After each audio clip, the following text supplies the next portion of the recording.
afternoon, everyone, and welcome.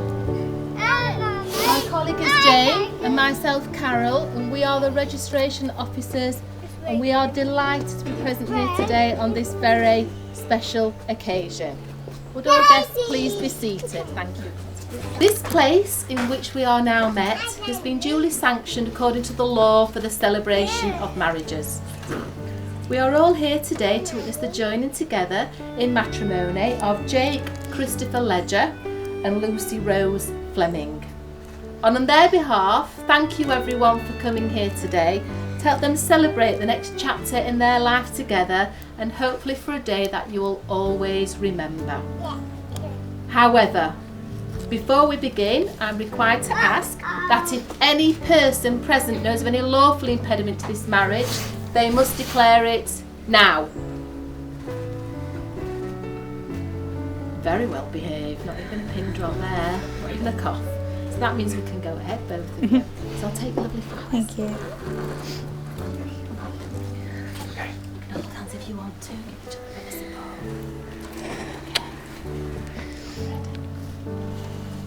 So Jake and Lucy, you've found love, friendship, happiness and fulfilment in your relationship with each other, and now you've chosen to offer to each other the strength and the security that comes from marriage. And I'm sure everyone gathered here today wish you every happiness and success in the life you have planned together. Jake and Lucy, before you are joined together today in matrimony, it is my duty to remind you of the solemn and binding character of the vows you're about to make. According to the law of this country, marriage is the union of two people voluntarily entered into for life with the exclusion of all others. On a more personal level, marriage is a desire by two people to share themselves and their experiences with each other, and a willingness to accept each other for who they are.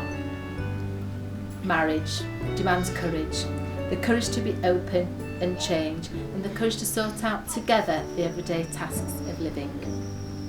It calls for the ability to listen, the wisdom to know when we are wrong, but the humility to put things right. And again, everyone gathered here today wish you every happiness and success. So today, the ceremony consists of three main parts. In the first part, Jake and Lucy will declare they are legally free to marry. In the second part, you will formally accept each other as husband and wife. And then finally, we'll conclude the ceremony in the very traditional way with the giving and the receiving of the wedding rings. Ready? So I need to ask each of you in turn to declare before your witnesses here today that you are lawfully free to marry. Just repeat after me and say it nice and clear. I declare that I know, I declare that I know, of no legal reason, of no legal reason, why I, Jake Christopher Ledger, why I, Jake Christopher Ledger, may not be joined in marriage may not be joined in marriage to Lucy Rose Fleming. to Lucy Rose Fleming. I declare that I know, I declare that I know, of no legal reason, of no legal reason, why I, Lucy Rose Fleming, why I, Lucy Rose Fleming, may not be joined in marriage may not be joined in marriage to Jake Christopher Ledger. to Jake Christopher Ledger. We've now come to the part in the ceremony where Jake and Lucy are to pledge themselves to each other in their contract of marriage, and you will say to each other the words that legally join you in marriage. Again, Jake. Say these words to Lucy. I, Jake Christopher Ledger, I, Jake Christopher Ledger, take you, Lucy Rose Fleming, take you, Lucy Rose Fleming, to be my wedded wife. to be my wedded wife. I, Lucy Rose Fleming, I, Lucy Rose Fleming, take you, Jake Christopher Ledger, take you, Jake Christopher Ledger, to be my wedded husband. to be my wedded husband. Jake, do you take Lucy to be your wife and share your life with her? I do. Do you promise to love, respect and care for her at all times? I do. Do you promise to be honest with Lucy, faithful to her and to work with her to achieve the life you've planned together? I do. Lucy, do you take Jake to be your husband and share your life with him? I do.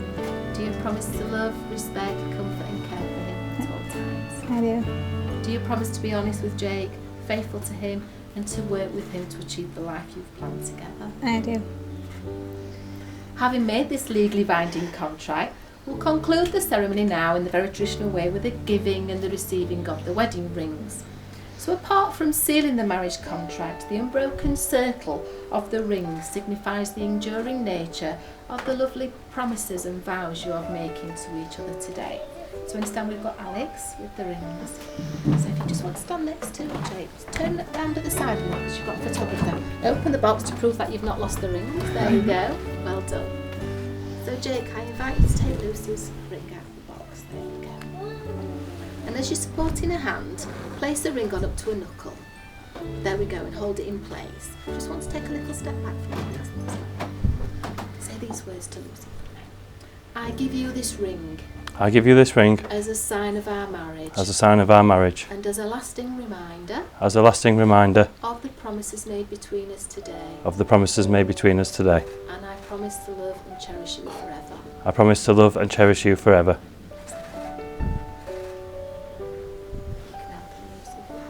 Alright, thank you.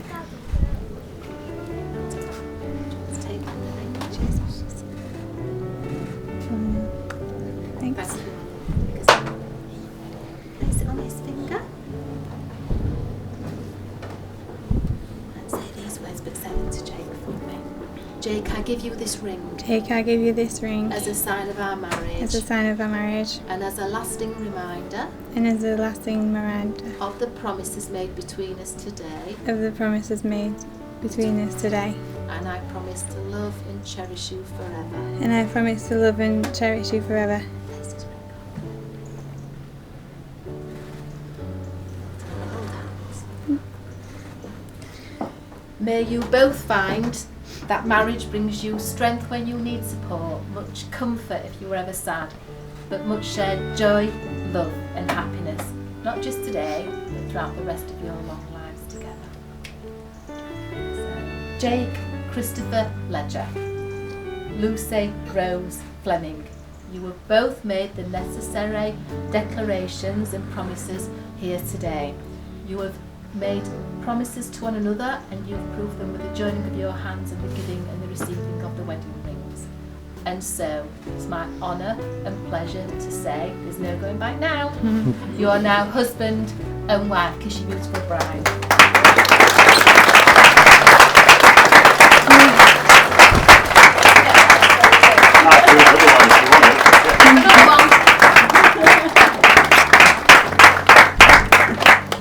Congratulations. Thank you very much. You're welcome. Congratulations. Thank you. Well done. Thank you.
First time I ever saw you, I fell in love when you entered the room.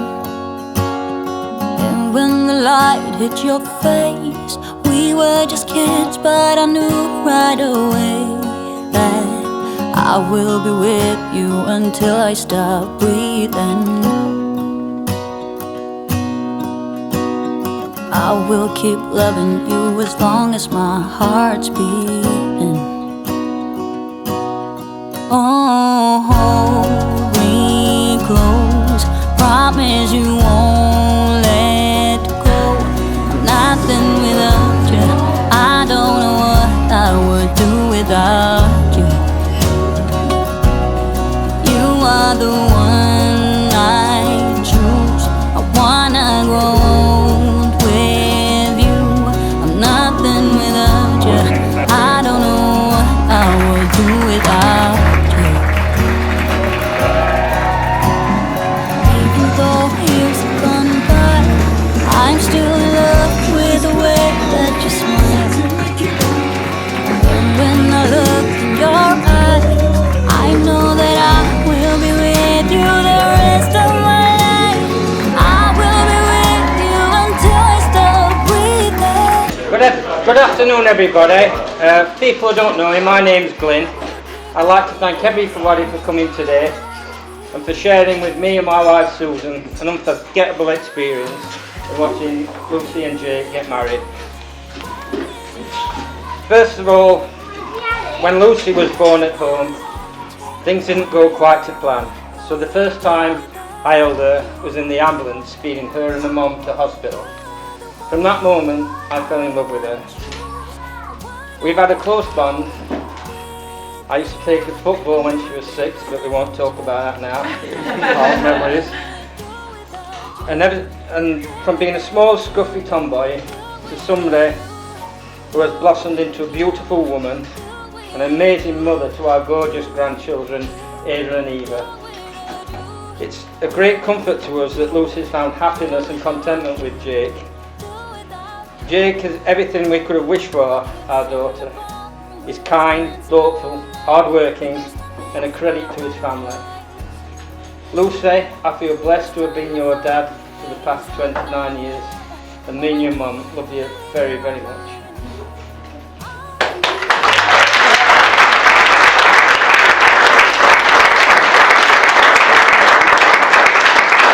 Now, if everybody would like to rise, I propose a toast to Lucy and Jake.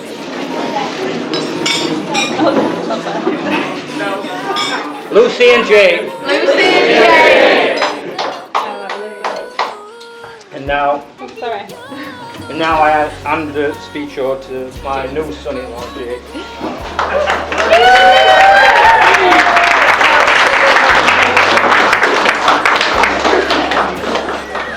Well done, Glenn. I'm going to hand it over again, thank you. We're not the new son-in-law, by the way. No pressure. No. Hello everybody, and what a lovely day it's been so far, and again, congratulations to the newlyweds. First of all, we'd like to mention how amazing Lucy looks today, and of course the bridesmaids, but I must say, Ada and Eva, you really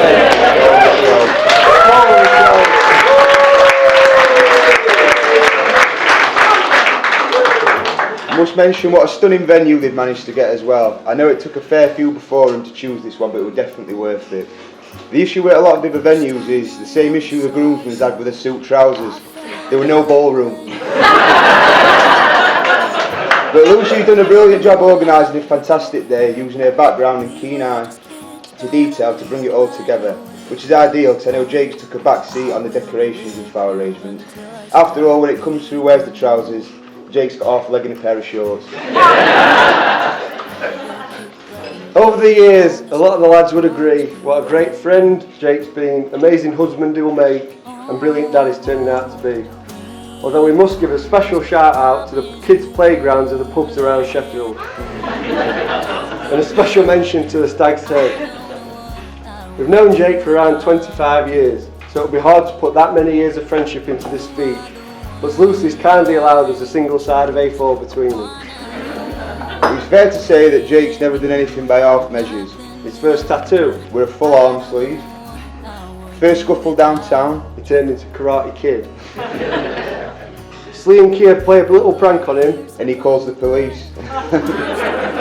Most chefs get into arguments with waitresses, But Chef Ramsay used to make him cry.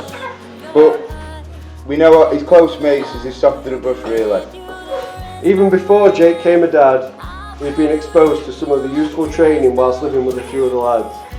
Slee and Kia, to mention a couple, which we're getting used to living with and cleaning up after children.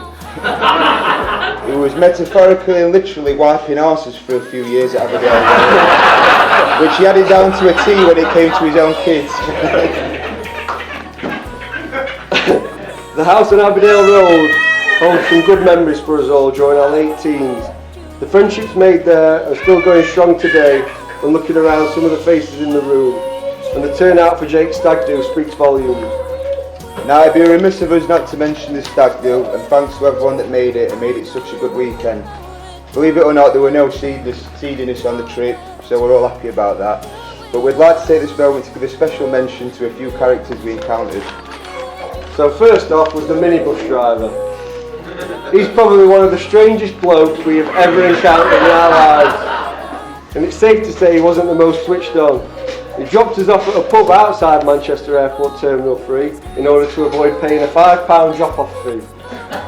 Needless to say, the only person to return from the whole trip from Benidorm with a nasty surprise was him, having gotten a parking ticket for using the pub car park. I think it's fair to say if he was any thicker he'd set.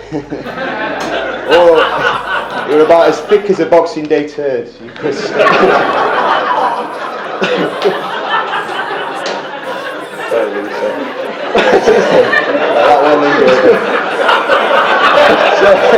Second up was the Scottish landlady. What a true battle axe of a woman. Her hardy weathered face was one that was needed to put up with a constant supply of pissed up Brits abroad. Standing about 4'10" with teeth like a caveman's necklace, which is a bit harsh, but put it this way, if she bit into a curly whirly she'd still miss. She made the stag do more special, bending the rules for us and not kicking us out when we chucked all Pedro's stuff off the 19th floor. The last person I want to make special mention to was the famous waiter. We found a small cafe close to our hotel, which seemed ideal on the first and second day. He was glad to see us, keen to see us, and the like. I think by day 3 he'd had enough of the constant 5 more beers please, or 5 more beers por favor, if you're fluent in Spanish, like I. And by day 4 I think he was about as hospitable as Harold Shipman. I think it's fair to say we gave the ball a good kick this weekend and did the stereotype of pissed up Brits abroad proud, while ensuring we respected the culture and legacy of Benidorm. Enough of that trip. Yeah. We know and I think everyone else knows how much this wedding has meant to the both of them. And a huge amount of effort has gone into it behind closed doors to organise it. For both of us, it's been exciting to see one of our best friends set up his life with Lucy, becoming a dad, and more so taking to it so brilliantly. We know how proud of his new family and how excited he is to call Lucy his wife. So to wrap up, Jake has been and still is a great and loyal friend. Will be a fantastic husband to Lucy and father to Ada and Eva. If everyone could raise their glasses please, one last time. To the Ledgers. To the Ledgers. Thank you, thank you. We could clap now if you want.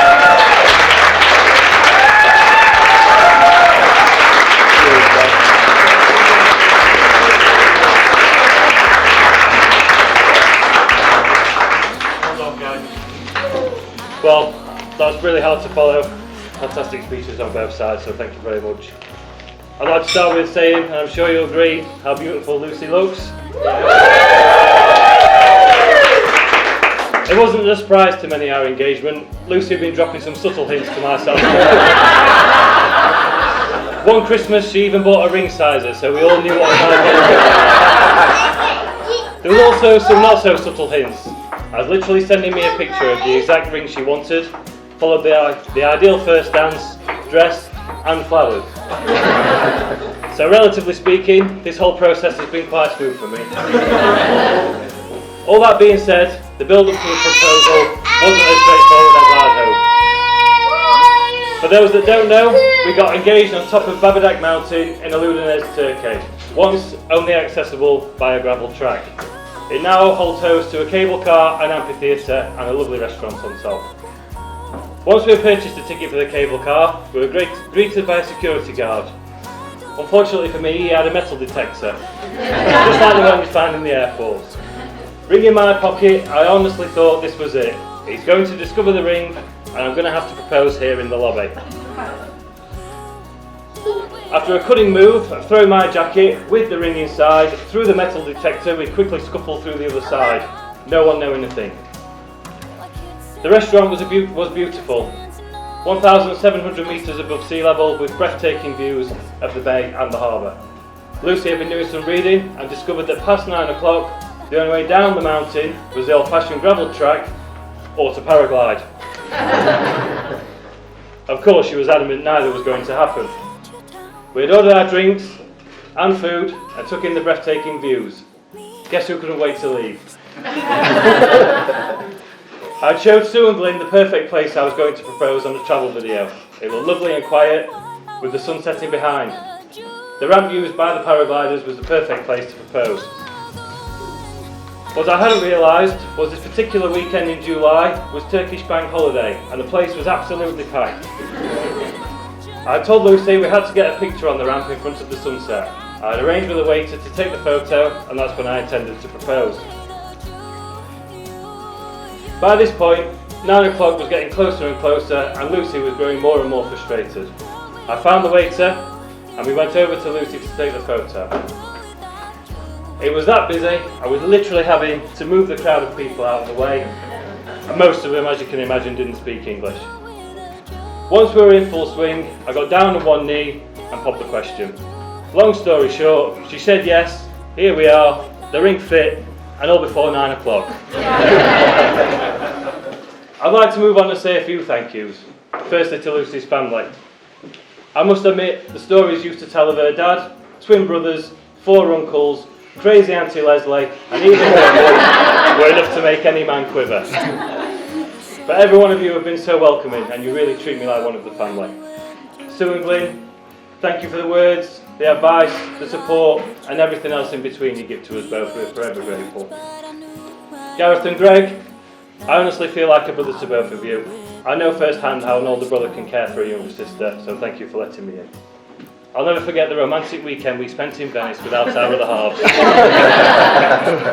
Over to the bridesmaids, you all look wonderful.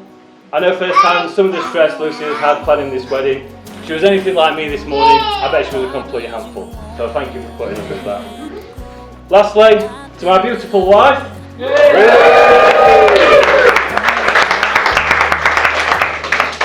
Everything you see around you today, Lucy has designed, made and organised. I'm sure you can agree that the late night craft sessions have definitely been worth it.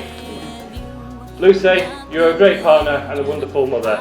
Your patience and grace with our kids is truly something to behold. You know exactly what to do and what to say in any given situation. Thank you for supporting me through thick and thin and the ups and downs. We've certainly been through our fair share in the last couple of years. What an exciting future we all have together. Now if you all may stand please. Raise your glasses to my gorgeous wife, to Lucy. Thank you very much.